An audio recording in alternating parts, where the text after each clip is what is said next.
An overflowing crowd on the Treasure Coast. Hundreds turned out in Port St. Lucie, where much of the attention was centered on Planned Parenthood. Megan McRoberts reports on the passionate pleas and why one city leader says those pleas may not be directed to the right place. Megan?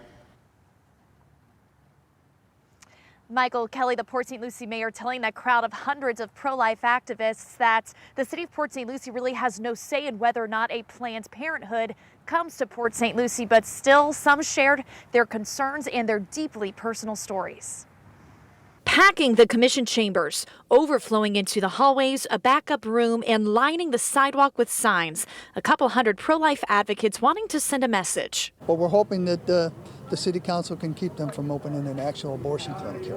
They've collected signatures and represent various churches and pro-life groups. It's a life and death issue. I would not be a grandmother if my son didn't stand up to fight for the child that was in the womb of its mother. The Martin County Health Center in Stuart, a Planned Parenthood location, is moving to a new location in Port St. Lucie. The building is already a medical office. Mayor Greg Orvek says the city has no say on Planned Parenthood's move in January. You're going to be advocating to a group that has no power to intervene on this application. So I would encourage you to continue to be passionate and advocate at the state and federal levels where you can actually influence the laws that control it. Any kind of information that's given will make a difference. You know, everything we do has I always say to people, together we make a difference. Representatives from the nonprofit organization were not at tonight's meeting, but in a statement, Planned Parenthood says that they have, quote, proudly served patients on the Treasure Coast for more than 40 years, adding, we will continue to provide care for the patients who rely on us.